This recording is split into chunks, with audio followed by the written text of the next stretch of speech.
வணக்கம். முக்கிய செய்திகள். புதுச்சேரியில் தனிநபர் வருமானம் உயர்வு, ஆளுநர் உரையில் ராதாகிருஷ்ணன் தகவல்.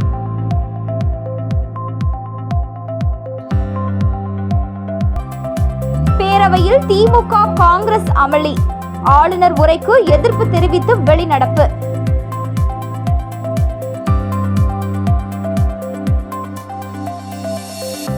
விடைபெற்றார் ஆளுநர் ராதாகிருஷ்ணன். புதிய ஆளுநராக வரும் 7ஆம் தேதி பதவியேற்கிறார் கைலாசநாதன். இனி விரிவான செய்திகள். புதுச்சேரி மாநிலத்தில் தனிநபர் வருமானம் கடந்த ஆண்டை விட 7.61% உயர்ந்துள்ளதாக இன்று கூடிய புதுச்சேரி சட்டப்பேரவை பட்ஜெட் கூட்டத்தொடரில் உரையாற்றிய ஆளுநர் CP ராதாகிருஷ்ணன் தெரிவித்துள்ளார். புதுச்சேரி சட்டமன்ற பட்ஜெட் கூட்டத்தொடர் இன்று துவங்கியது. ஆண்டின் முதல் கூட்டம் என்பதால் புதுச்சேரி பொறுப்பு ஆளுநர் CP ராதாகிருஷ்ணன் பேரவையில் உரை நிகழ்த்தினார். மேலும் பட்டு வேஷ்டி சட்டையுடன் பேரவைக்கு வந்த CP ராதாகிருஷ்ணனை சபாநாயகர் செல்வம் வரவேற்று பேரவை மண்டபத்திற்குள் அழைத்து சென்றார். பேரவையில் ஆளுநர் ராதாகிருஷ்ணன் பேச தொடங்கிய போது மத்திய பட்ஜெட்டில் புதுச்சேரிக்கு எந்தவித நிதியும் ஒதுக்கவில்லை எனவும் புதுச்சேரி அரசின் செயல்பாடுகளை திமுக காங்கிரஸ் உறுப்பினர்கள் விமர்சிக்க தொடங்கினார்கள்.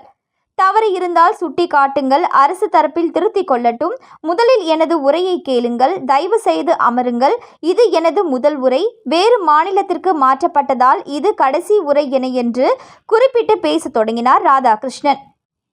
இதனைத் தொடர்ந்து எதிர்க்கட்சிகள் அமர்ந்து ஆளுநரின் பேச்சை கேட்டு வந்தனர்.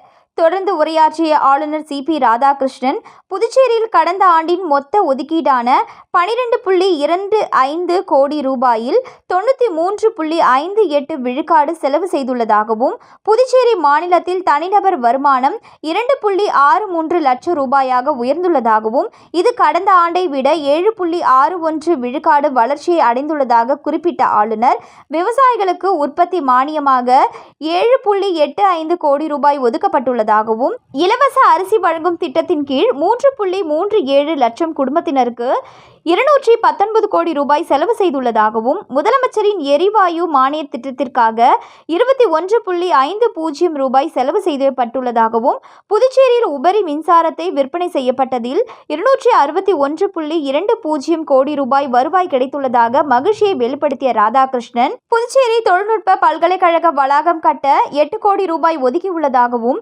வறுமை கோட்டிற்கு கீழ் வாழும் குடும்ப தலைவிகளுக்கு மாதந்தோறும் 1000 ரூபாய் வழங்கும் திட்டத்திற்காக 36.32 கோடி ரூபாய் வழங்கப்பட்டு இருப்பதாகவும், பெண் குழந்தைகள் பிறந்தால் அவர்களுக்கு 50,000 ரூபாய் வைப்பு நிதி வைப்பு திட்டத்திற்காக 2100 பெண் குழந்தைகளுக்கு 10.50 கோடி ரூபாய் செலவு செய்துள்ளதாகவும் ஆளுநர் உரையில் குறிப்பிடப்பட்ட முக்கிய அம்சங்களாகும்.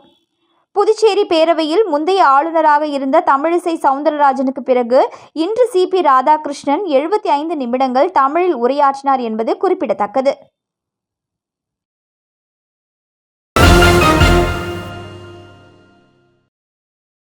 புதுச்சேரி பட்ஜெட் வரும் 2ஆம் தேதி காலை 9 மணிக்கு முதலமைச்சர் ரங்கசாமி தாக்கல் செய்ய உள்ளார் என்றும், வரும் 14ஆம் தேதி வரை பட்ஜெட் கூட்டத்தொடர் நடைபெறும் என சபாநாயகர் செல்வம் தெரிவித்துள்ளார். புதுச்சேரி சட்டசபை வளாகத்தில் உள்ள அவரது அறையில் செய்தியாளர்களை சந்தித்த சபாநாயகர் செல்வம், இன்று நடைபெற்ற கவர்னர் உரைக்கு பின் சட்டசபை கூட்டத்தை எத்தனை நாள் நடத்தப்பட வேண்டும் என்பது குறித்து அலுவல் ஆய்வுக்குழு கூட்டம் கூடி விவாதித்தது. அதன்படி வரும் 14ஆம் தேதி வரை கூட்டத்தொடர் நடைபெறும் என்றும், நாளை கவர்னர் உரைக்கு நன்றி தெரிவிக்கும் தீர்மானமும், வரும் 2ஆம் தேதி காலை 9 மணிக்கு நிதியமைச்சர் பொறுப்பு வகிக்கும் முதலமைச்சர் ரங்கசாமி பட்ஜெட்டை தாக்கல் செய்ய உள்ளதாகவும் தெரிவித்தார். அதனைத் தொடர்ந்து மானிய கோரிக்கைகள் மீதான விவாதமும், பின் உறுப்பினர்களின் கேள்விக்கு பதிலும் இடம்பெறும் எனவும், சபை நடக்கும் நாட்களில் அரசு செயலர்கள் கண்டிப்பாக சட்டமன்றத்திற்கு வர வேண்டும் எனவும் தெரிவித்தார். அதன் பிறகு நடைபெற்ற அலுவல் ஆய்வுக்குழு கூட்டத்தில் இந்த பட்ஜெட் கூட்டத்தொடர் எவ்வளவு நாட்கள் நடைபெறும் என்பதை ஆலோசிக்கப்பட்டது. அதன் அடிப்படையில் நாளைய தினம் கவர்னர் உரைக்கு நன்றி தெரிவிக்கும் விவாதங்களும் பதில் உரையும் இருக்கும். அதன் பிறகு 2ஆம் தேதி காலை 9 மணிக்கு நிதித்துறை பொறுப்பு வகிக்கின்ற மாண்புமிகு முதலமைச்சர் அவர்கள் சட்டப்பேரவையில் 2024-25 ஆண்டிற்கான நிதிநிலை அறிக்கையை தாக்கல் செய்வார். அதன் பிறகு 5ஆம் மற்றும் 6ஆம் தேதிகளில் நிதிநிலை அறிக்கையின் மீதான பொது விவாதங்கள் நடைபெறும்.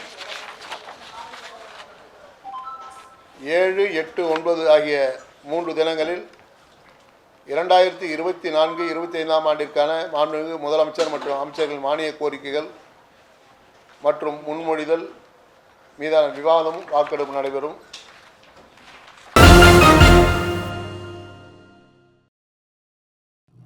மத்திய பட்ஜெட்டில் புதுச்சேரிக்கு சிறப்பு நிதியை ஒதுக்காததை கண்டித்து சட்டப்பேரவையில் அமளியில் ஈடுபட்ட திமுக, காங்கிரஸ் சட்டமன்ற உறுப்பினர்கள் ஆளுநர் உரையை புறக்கணித்து பேரவையிலிருந்து வெளிநடப்பு செய்தனர்.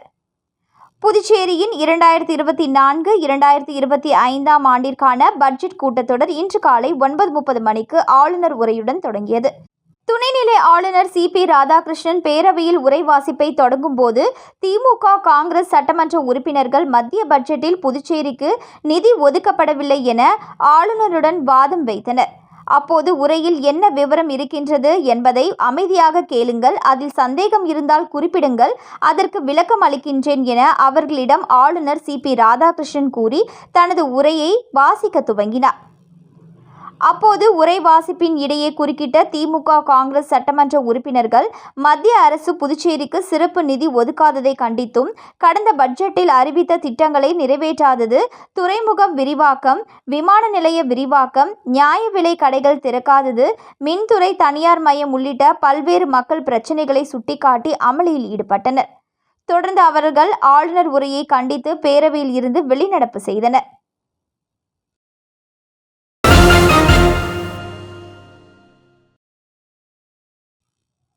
புதுச்சேரியில் கஞ்சா முற்றிலுமாக ஒழிக்கப்படவில்லை என்றாலும் வெகுவாக குறைந்துள்ளதாக புதுச்சேரியில் இருந்து விடைபெற்ற சிபி ராதாகிருஷ்ணன் தெரிவித்துள்ளார். மேலும் புதிய துணைநிலை ஆளுநர் கைலாசநாதன் அனுபவம் வாய்ந்தவர் என்பதால் அவரது முழுமையாக நிர்வாக திறனை புதுச்சேரி மக்கள் பயன்படுத்திக் கொள்ள வேண்டும் எனவும் கேட்டுக்கொண்டார். புதுச்சேரியின் பொறுப்பு துணைநிலை ஆளுநர் சிபி ராதாகிருஷ்ணன் மகாராஷ்டிரா மாநில ஆளுநராக மாற்றப்பட்ட நிலையில் புதுச்சேரியில் இருந்து இன்று விடைபெற்றார். மேலும் காவல்துறையினரின் அணிவகுப்பு மரியாதையும் ஏற்றுக்கொண்ட சிபி ராதாகிருஷ்ணனுக்கு சபாநாயகர் செல்வம், சட்டமன்ற எதிர்க்கட்சித் தலைவர் சிவா, அமைச்சர்கள், காவல்துறை உயர் அதிகாரிகள் ஆகியோர் வழி அனுப்பி வைத்தனர். விடைபெறுவதற்கு முன்னதாக செய்தியாளர்களை சந்தித்த சிபி ராதாகிருஷ்ணன், குறைந்த காலம் ஆளுநராக பணியாற்றினாலும் கிடைத்த வாய்ப்புகளை புதுச்சேரி மாநில மக்களுக்கு உயர்வாக பணியாற்றிய மன திருப்தி உள்ளதாக தெரிவித்த அவர், எழுச்சிமிகு புதுச்சேரி என்ற தாரக மந்திரம் இருந்ததன் அதன் அடிப்படையில்தான் பல்வேறு சீர்திருத்தங்களை குறுகிய காலத்தில் எடுத்துள்ளதாக தெரிவித்த அவர், கடந்த காலத்தில் குஜராத்தில் பணியாற்றிய கைலாசநாதன் மிகவும் அனுபவம் வாய்ந்தவர் என்பதால் அவரது முழுமையான நிர்வாக திறனை புதுச்சேரி மக்கள் நன்கு பயன்படுத்திக் கொள்ள வேண்டும் எனவும் கேட்டுக்கொண்டார். மேலும் முதல்வரும் புதிய ஆளுநரும் இணைந்து எழுச்சிமிகு புதுச்சேரியை உயர்த்த லட்சியத்தை நோக்கி வழிநடத்துவார்கள் என்ற நம்பிக்கை உள்ளதாகவும் தெரிவித்த அவர், குறைந்த காலத்தில் நிர்வாக சீர்திருத்தங்களை மேற்கொண்டதாகவும், புதுச்சேரியில் கஞ்சா முற்றிலுமாக ஒழிக்கப்படவில்லை என்றாலும் வெகுவாக குறைந்துள்ளது என்பதை அனைவருமே உணர்ந்து உள்ளதாகவும், குப்பை அள்ளுவதில் இருந்த சுணக்கம் முழுவதுமாக நீக்கப்பட்டு தற்போது சுத்தம் மற்றும் பசுமையான புதுச்சேரியாக மாறி உள்ளது என்றார். இலவச அரிசி வழங்கும் கோப்பிற்கு ஒப்புதல் அளித்தது குறித்து விளக்கம் அளித்த அவர், நேரடியாக பணம் வழங்கும் போது சந்தையில் அரிசிக்கான பற்றாக்குறை இல்லாத நிலையில் அவர்கள் நினைக்கும் அரிசி வாங்கலாம் என்றும், ஆனால் வங்கியில் செலுத்திய பணம் பல்வேறு வழிகளில் செலவாகிவிடும் என்பதால் அரிசியாக கிடைக்க வேண்டும் என பெண்கள் நினைக்கின்றார்கள். அதனால் மாற்றத்தை ஏற்படுத்த அத்தியாவசியமாகிவிட்டது. எனவே மக்களுடைய சிந்தனைகளோடு இணைந்து பயணிப்பதுதான் பொது வாழ்க்கையின் அர்த்தம் என கருதுவதாக தெரிவித்தார். புதுச்சேரி மாநில துணைநிலை ஆளுநராக சிபி ராதாகிருஷ்ணன் 4 மாதம் பொறுப்பு வகித்தது குறிப்பிடத்தக்கது. கஞ்சா குறைந்திருக்கிறது, முற்றிலுமாக ஒழிக்கப்படவில்லை என்று சொன்னாலும் வெகுவாக குறைந்திருக்கிறது என்பதை எல்லோரும் உணர்ந்திருக்கிறோம். அதேபோல குப்பை அள்ளுவதில் இருந்த சுணக்கங்கள் முழுமையாக நீக்கப்பட்டிருக்கிறது. இது தொடர்கிற பொழுது நிச்சயமாக சுகாதாரமான, ஆரோக்கியமான, சுத்தமான, பசுமையான புதுச்சேரி என்பது நடைமுறையிலே சாத்தியம்.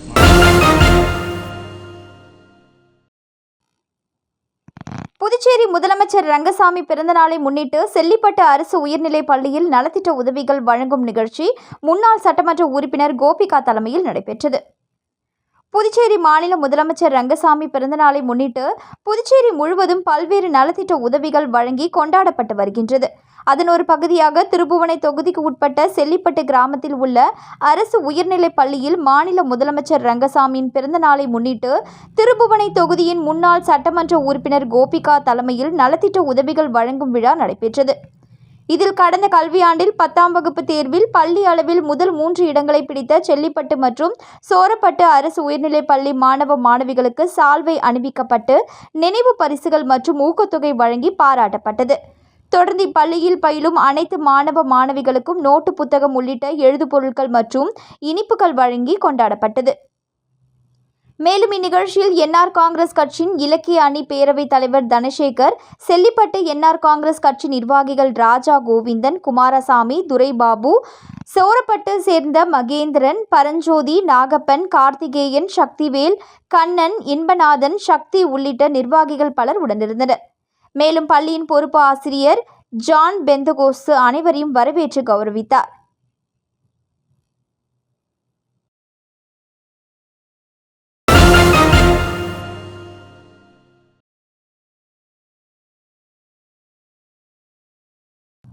தமிழ்நாடு மாடல் அசோசியேஷன் பெருமையுடன் வழங்கும் மேன் ஆஃப் தி தமிழ்நாடு சர்வதேச நிகழ்வு வருகின்ற 3ஆம் தேதி புதுச்சேரியில் நடைபெற உள்ளது. இதில் சிறப்பு விருந்தினராக அமைச்சர் நமச்சிவாயம் கலந்து கொள்ள உள்ளதாக தமிழ்நாடு மாடல் அசோசியேஷன் தலைவர் வினோத் தெரிவித்துள்ளார். இதுகுறித்து தமிழ்நாடு மாடல் அசோசியேஷன் தலைவர் FC வினோத் கூறும்பொழுது, தமிழ்நாடு மாடல் அசோசியேஷன் பெருமையுடன் வழங்கும் மேன் ஆஃப் தி தமிழ்நாடு சர்வதேச நிகழ்வை புதுச்சேரி தனியார் உணவகத்தில் வைத்து நடத்தப்பட உள்ளது. பிலிப்பைன்ஸ், துபாய், வியட்நாம் உள்ளிட்ட நாடுகளைச் சேர்ந்த 5 பங்கேற்பாளர்கள் போட்டியில் கலந்து கொள்ள உள்ளதாகவும் அதற்கான பங்கேற்பாளர் தேர்வு நடைபெற உள்ளது.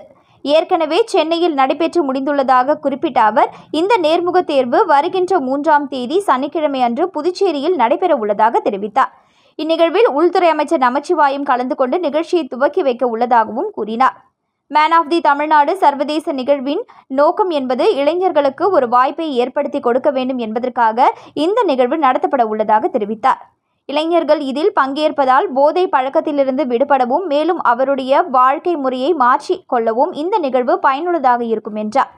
சென்னையில் நிறைய அளவில் வாய்ப்புகள் கிடைக்கிறது. இருந்தாலும் புதுச்சேரி இளைஞர்களுக்கு ஒரு வாய்ப்பை ஏற்படுத்தி கொடுக்க வேண்டும் என்ற நோக்கத்தில் இந்த நிகழ்வு நடத்தப்பட உள்ளதாக தெரிவித்த அவர், மேலும் இதில் சென்னை, கேரளா, பெங்களூரு உள்ளிட்ட பல்வேறு பகுதிகளில் இருந்தும் கலந்து கொள்ள உள்ளதாக குறிப்பிட்டார். இந்த வாய்ப்பை புதுச்சேரியில் உள்ள இளைஞர்கள் பயன்படுத்திக் கொள்ள வேண்டும் என்று அவர் கேட்டுக்கொண்டார். போட்டியின் போது புதுச்சேரி மாடல் பாலா, நிகழ்ச்சி ஒருங்கிணைப்பாளர் வெற்றிவேல் ஆகியோர் உடனிருந்தனர்.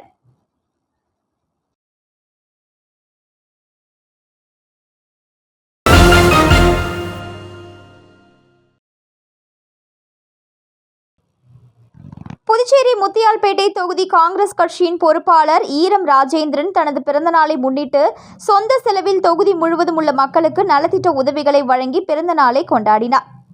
புதுச்சேரி மாநிலம் முத்தியால்பேட்டை தொகுதி காங்கிரஸ் பொறுப்பாளர் ஈரம் ராஜேந்திரன் தனது பிறந்தநாளை முத்தியால்பேட்டையில் உள்ள ஒரு தனியார் திருமண மண்டபத்தில் தனது குடும்பத்துடன் மற்றும் தொண்டர்கள் மத்தியில் கேக் வெட்டி வெகு விமர்சையாக கொண்டாடினார்.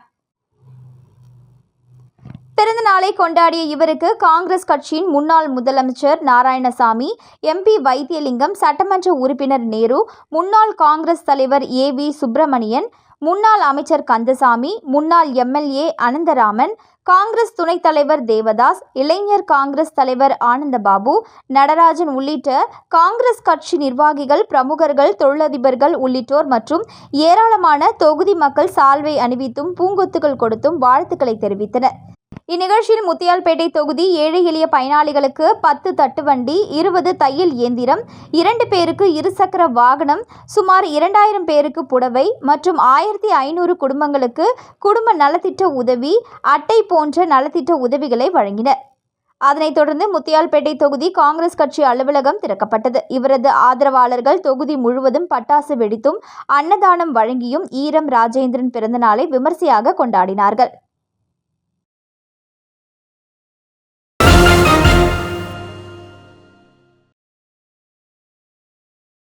முத்துப்பிள்ளைப்பாளையம் புதுநகர் பகுதியில் எழுந்தருளி உள்ள ஸ்ரீ கழுத்து மாரியம்மன் திருக்கோவிலில் ஊரணி பொங்கல் மற்றும் குதிரை விடுதல் நிகழ்ச்சி நடைபெற்றது.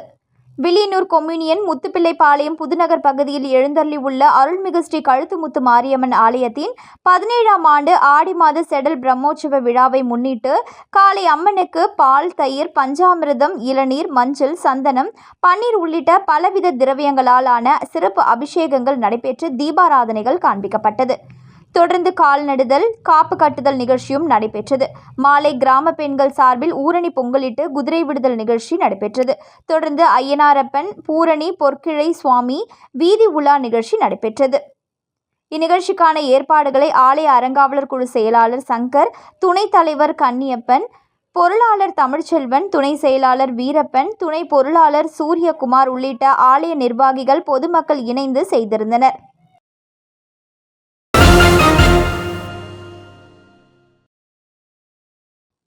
கணுவாப்பேட்டை அரசு உயர்நிலைப் பள்ளியில் 2023-24 ஆண்டிற்கான விளையாட்டுப் போட்டியில் வெற்றி பெற்ற மாணவ மாணவிகளுக்கு பரிசுகள் வழங்கப்பட்டது.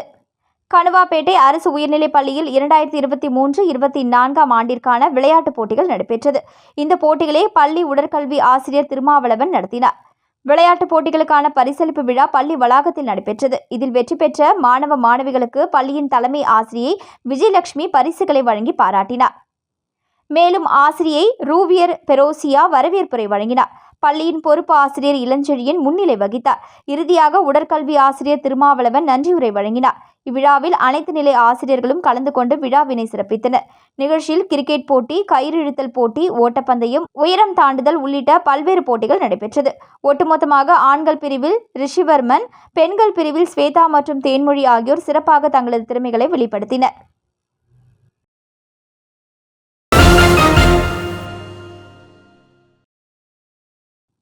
சாய்ராம் வித்யாலயா CBSE பள்ளியில் டாக்டர் APJ அப்துல் கலாமின் நினைவு தினம் மற்றும் இயற்கை பாதுகாப்பு நாளை முன்னிட்டு விழிப்புணர்வு பேரணி நடைபெற்றது. சென்னை சாய்ராம் கல்வி குழுமத்தின் ஓர் அங்கமான புதுச்சேரியில் இயங்கி வரும் சாய்ராம் வித்யாலயா CBSE பள்ளியில் டாக்டர் APJ அப்துல் கலாமின் நினைவு தினம் மற்றும் இயற்கை பாதுகாப்பு நாளை முன்னிட்டு கடந்த சனிக்கிழமை நடைபெற்ற வழிபாட்டு கூட்டத்தில் டாக்டர் அப்துல் கலாமிற்கு மௌன அஞ்சலி செலுத்தப்பட்டது. அதைத் தொடர்ந்து இயற்கை பாதுகாப்பை அறிவுறுத்தும் வகையில் பள்ளி மாணவர்கள் வில்லியனூர் காவல்துறையினரின் உதவியோடு விழிப்புணர்வு பேரணியை நடத்தினர். பின்னர் வில்லியனூர் திருக்காமீஸ்வரர் திருக்கோவிலில் மாணவர்கள் துப்புரவு பணியில் ஈடுபட்டனர். இயற்கை பாதுகாப்பை போற்றவும் விழிப்புணர்வை ஏற்படுத்தவும் நெகிழி பையால் செய்யப்பட்ட ஆடை அலங்கார அணிவகுப்பு பள்ளி வளாகத்தில் நடைபெற்றது. மேலும் விழாவில் பங்கேற்ற பெற்றோர்கள் அனைவருக்கும் மரக்கன்றுகள் வழங்கப்பட்டது. விழாவிற்கான அனைத்து ஏற்பாடுகளையும் பள்ளியின் தாளாளர் சாய் பிரகாஷ் லியோமுத்து அவர்களின் ஆலோசனையின்படி பள்ளி முதல்வர் டாக்டர் சுதா, பள்ளியின் கண்காணிப்பாளர் கருணாகரன் ஆகியோர் விழாவை சிறப்பாக செய்திருந்தனர். மீண்டும் முக்கிய செய்திகள். புதுச்சேரியில் தனிநபர் வருமானம் உயர்வு, ஆளுநர் உரையில் ராதாகிருஷ்ணன் தகவல்.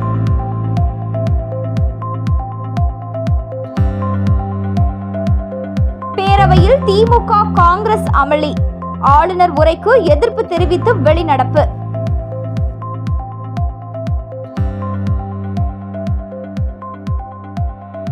விடைபெற்றார் ஆளுநர் ராதாகிருஷ்ணன். புதிய ஆளுநராக வரும் 7ஆம் தேதி பதவியேற்கிறார் கைலாசநாதன். இத்துடன் செய்திகள் நிறைவடைந்தன. வணக்கம்.